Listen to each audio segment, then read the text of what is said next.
Welcome to Da'ai Headlines. I'm Anthony Carlisle. Thank you for joining us. Coming up in today's show, over a year after the earthquake, we give you an update on the progress of Tzu Chi's work in the Caribbean nation of Haiti.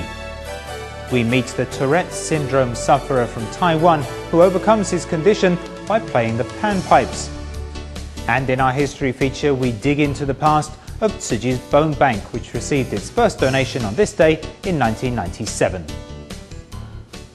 The Haiti earthquake happened over a year ago, but the care provided by Tzu Chi continues. This time, Tzu Chi staff from the US went back to the Caribbean country to hold a training workshop for local volunteers and to join them in their activities.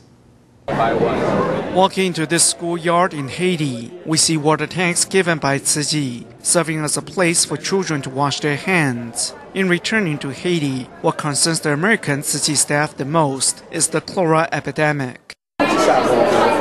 They volunteer in the United States. We want all the students, they wash hands frequently so they don't get the cholera. The headmaster says that the children living in the National Football Stadium often come to school hungry. This being the case, they are delighted to receive aid from so far away. Thank you, Master Chen. Apart from disease, what has worried people since the earthquake is the living conditions faced by the children. This orphanage, Al Shaddai, has accepted 50 orphans. Its director is a doctor who uses the surplus from her clinic to pay the expenses of the orphanage. Space is limited. The Tzu Chi staff bring gifts to spread a little cheer. Here we see Patricia, who has great fertility. She uses her 2 feet to write and use a computer. Do you have a Facebook? Yeah. Facebook. Born without arms, Patricia overcomes her disability and studies hard. She wants to go to university after graduating high school next year. The Haiti volunteers visit her from time to time to cheer her on. Also devoting their energies to higher causes are these people. In Haiti, this volunteer training class consists of 129 old and new volunteers. They are all locals. They not only use the local language, but they speak Tzu Chi and accept the message. Even more people practice daily contribution to coin banks. St. Alexandro Church generously lent space to Tzu Chi for this event to reciprocate the aid received in the aftermath of the quake, testifying to the great love transcends religious and ethnic divides. From Haiti to Taiwan, where Tzu Chi volunteers and team of dentists went to the Xinteng Education and Nursing Institute in Taoyuan to care for the mentally disabled residents. A visit to the dentist is never a pleasant experience, especially for people with intellectual disabilities, but the team's friendly touch and kind attention helped the patients relax as they allowed themselves to be treated. Before the dental work began, volunteers danced around with the students and watched them perform on stage in a happy, guileless way. At Xinteng Educational and Nursing Institute in Taiwan's Taoyuan, students indulge in their performance. Among the audience, the visiting Tzu Chi volunteers enthusiastically join along, bringing the two groups closer together. They're like my children, my grandchildren. When we come here, we should come prepared to share our love that will make the trip meaningful. The volunteers came to share their love with the students, but seeing their innocence and purity, the volunteers too become wholeheartedly involved. The giving of love enables the students, normally frightened of seeing the dentist, relax and allow the team of dentists to treat them. The doctor will give your teeth a good clean, make your mouth fragrant. Even more people will enjoy listening to you. You will look prettier too. They can be sensitive to the touch, so if you touch their teeth, they might react strongly. In some cases, their parents never brushed their teeth because they didn't know how to do it for them. Having Tzu Chi come here resolves the problem of our being somewhat remote and also that of our not having a large amount of manpower. When one of our students is being treated, many people have to help. Before the event started, team members set up medical equipment while the volunteers lay out the venue. There is a spirit of empathetic assistance in looking after the patients.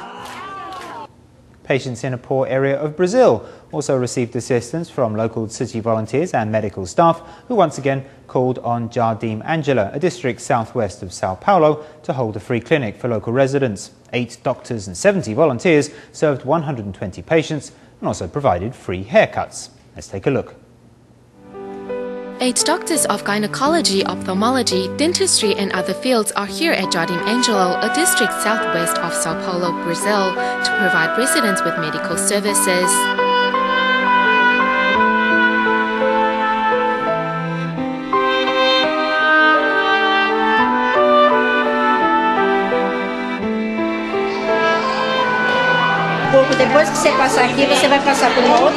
A local school principal, Marcia, is here to volunteer, and her friendly attitude helps ease the minds of these patients.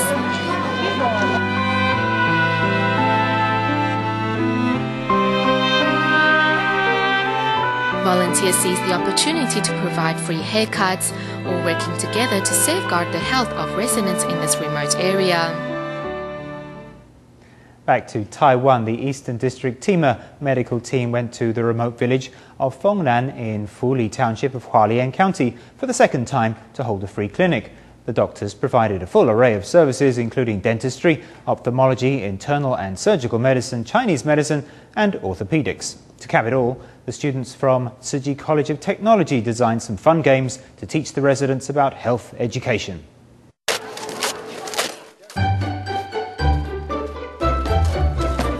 Preparing paper bags one by one, Eastern District Tima medical staff and volunteers arrive at Fengnan village in Fuli Township, Hualien County, 2 hours before the free clinic begins, bringing with them medical equipment and medication.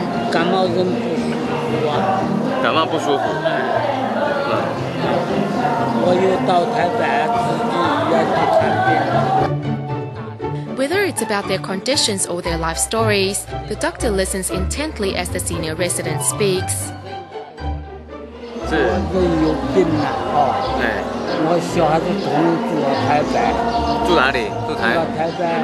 Apart from the medical treatment, simple games are designed by the Tzu College of Technology students to promote health education and increase residents' knowledge. 刚刚说女生不要超过多少？女生不要超过几公分？对，好，贴贴纸。就想要透过卫教的方式呢，然后了解。 Through health education, we want to find out what Hualien's Fuli residents need the most. It is our aim to change this society and to advance national health.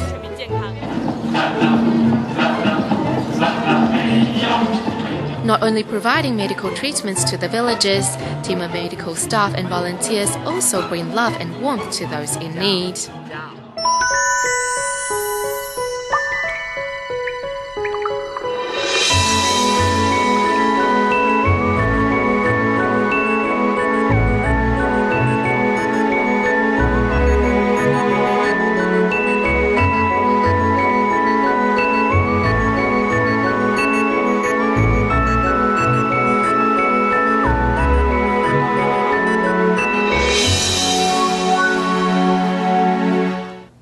Residents of a small neighborhood in Tainan City in southern Taiwan have been making their own fertilizer from kitchen waste and fallen leaves. Over 60 households have joined the community campaign, collecting leftovers, peelings, apple cores and other kitchen waste to make the organic compost. The residents say they want to be a model carbon-cutting community.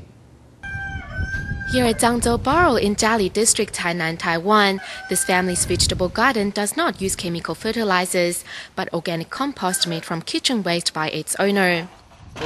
There are cabbage leaves here too. We use every kind of vegetable to let them ferment. Then we use it to water plants. This cabbage grows really big.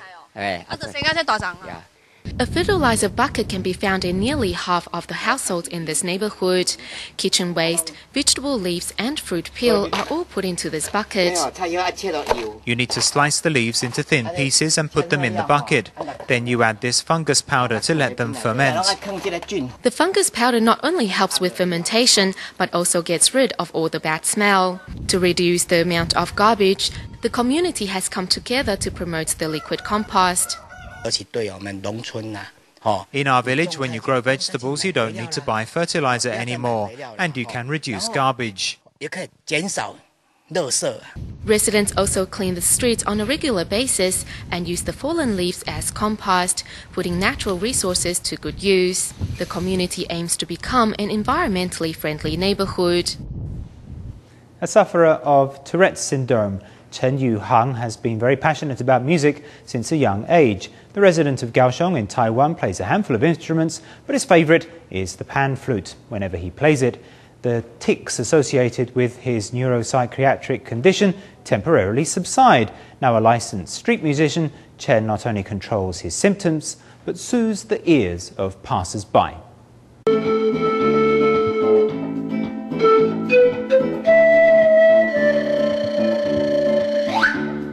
An ancient musical instrument, the pan flute makes a mysterious yet melodious sound that lingers in the air. Playing the pipes requires the mastering of abdominal breathing, which is especially difficult for a Tourette sufferer like Chen Yuhang. When I'm fully concentrated on playing the pan flute, my tics seem to disappear. I read in the books that the condition gets suppressed like this.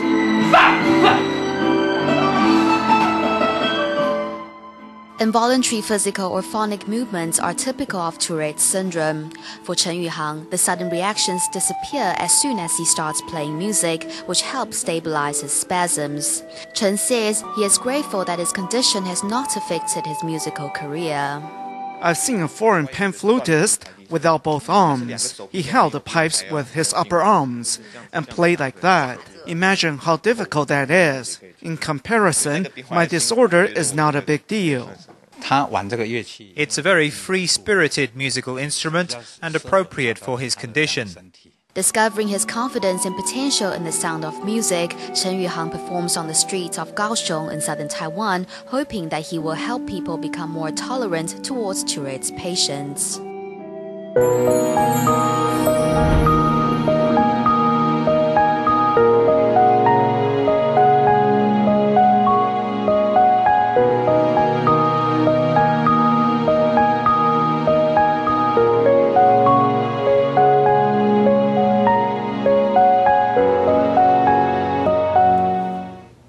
Want to live in a mansion, drive a fancy car and dine on the best food? That was Malaysian city volunteer Cai Guixing's dream, but soon his habit of shopping on his many credit cards caught up with him and put him into debt. Then when he joined the ranks of city volunteers, he went on a home visit and saw a family of 3 who had just one bowl of soup noodles between them for their meal. That experience shocked Mr. Cai into changing his ways. In city volunteer Cai Guixing's home, the front porch is full of recyclables. You can't sell this stuff, but we can use it again and lengthen its life. When we use it ourselves, we put some money in the bamboo coin bank.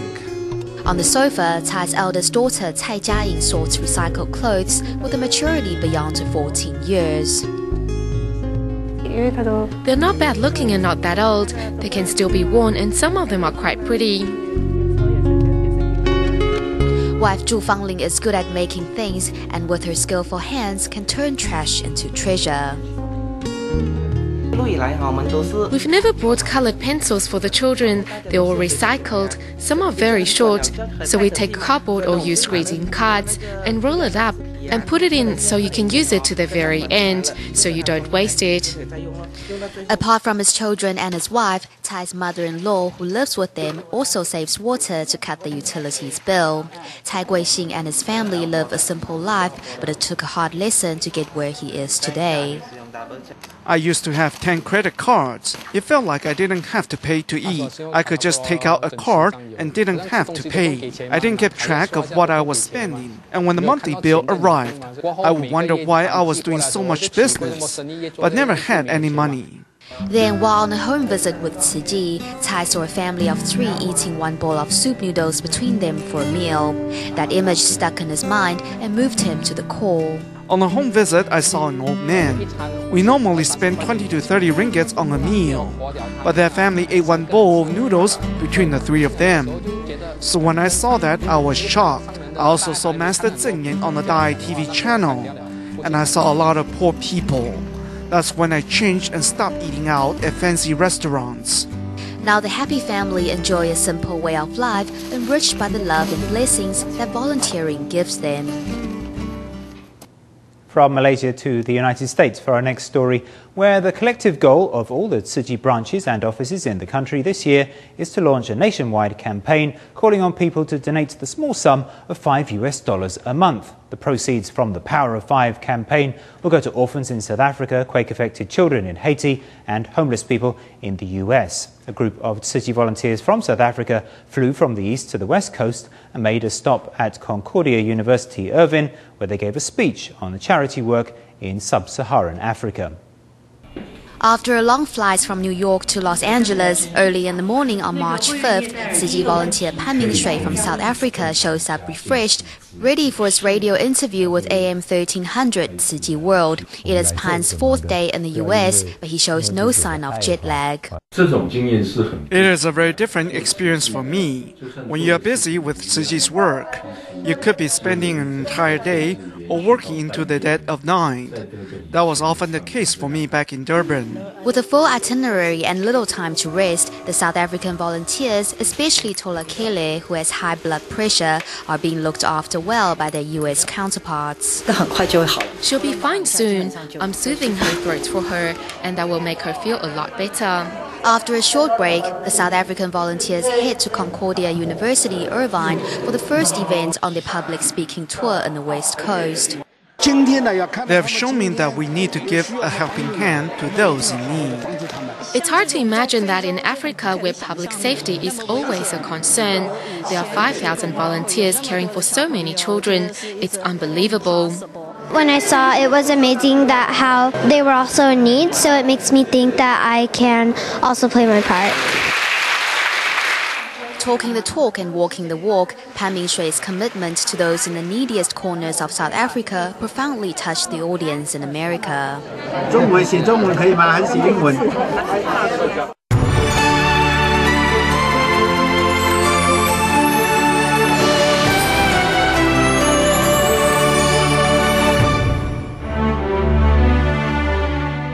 On this day, the 9th of March. On this day in 1959, the first Barbie doll debuted at the American Toy Fair in New York City.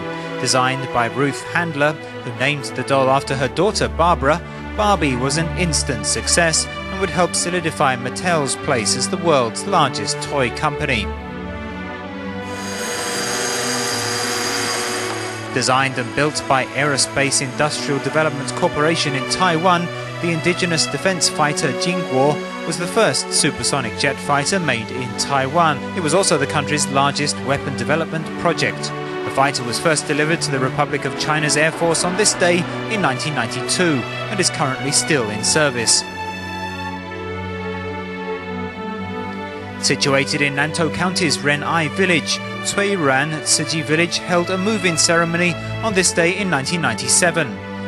After the area sustained heavy damage during Typhoon Doug of 1994, Tzu Chi volunteers helped rebuild 31 homes here. It was the first Tzu Chi village in Taiwan. Established in 1988, Hualien Tzu Chi Hospital's bone bank received its first donation on this day in 1997. The donor was a military officer who passed away in an auto accident. Thanks to his kindness, patients on the receiving end were given a new lease of life.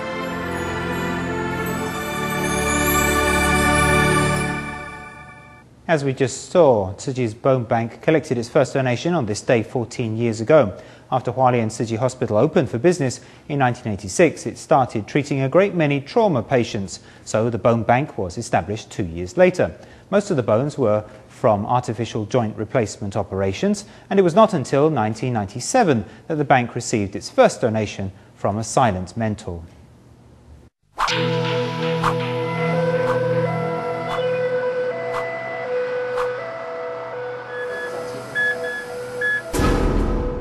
Here in eastern Taiwan, we receive a lot of trauma patients. These patients often have some sort of massive bone injury and require transplant.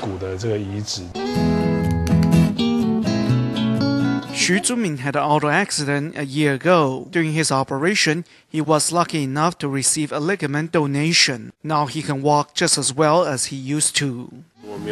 My doctor told me that without the organ donor's ligament, I would never be able to walk normally again, which meant that I would not be able to work normally either. A typical adult human skeleton consists of 206 bones, affecting every move we make. Damaged bones not only limit our mobility, but if we are bedridden continuously, can become life-threatening. So most hospitals at the area level and above have their own bone bank.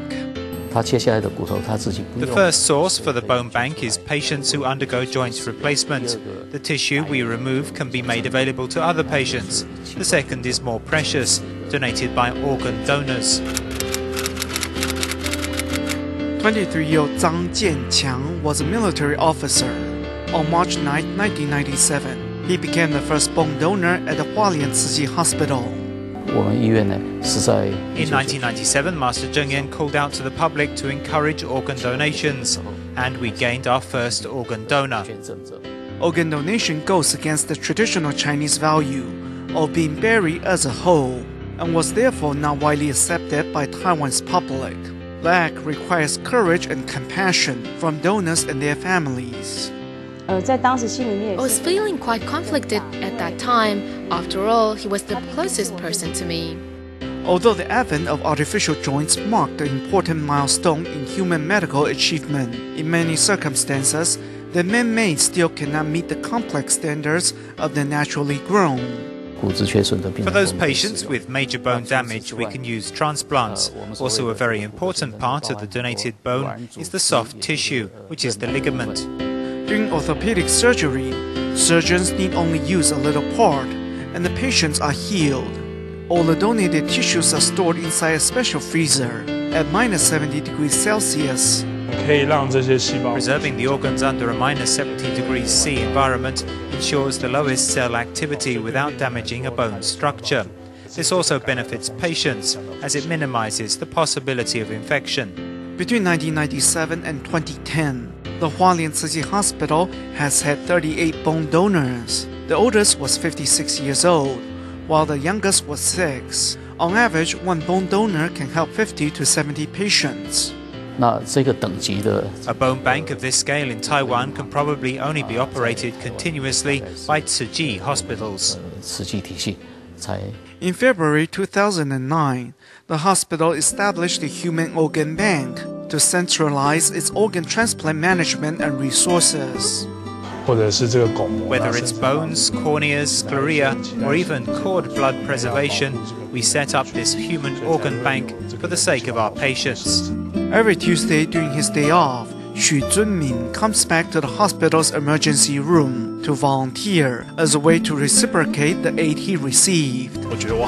I feel that now I'm healed, to have the chance to come back to the hospital to help out is truly wonderful. Preserving the selfless compassion of organ donors, the organ bank helps receivers get a new lease on life. Volunteers in China's Shanghai have organized a vegetarian cookery class to encourage community residents to try a meatless diet. We'll leave you with these images. Thanks for watching. Goodbye.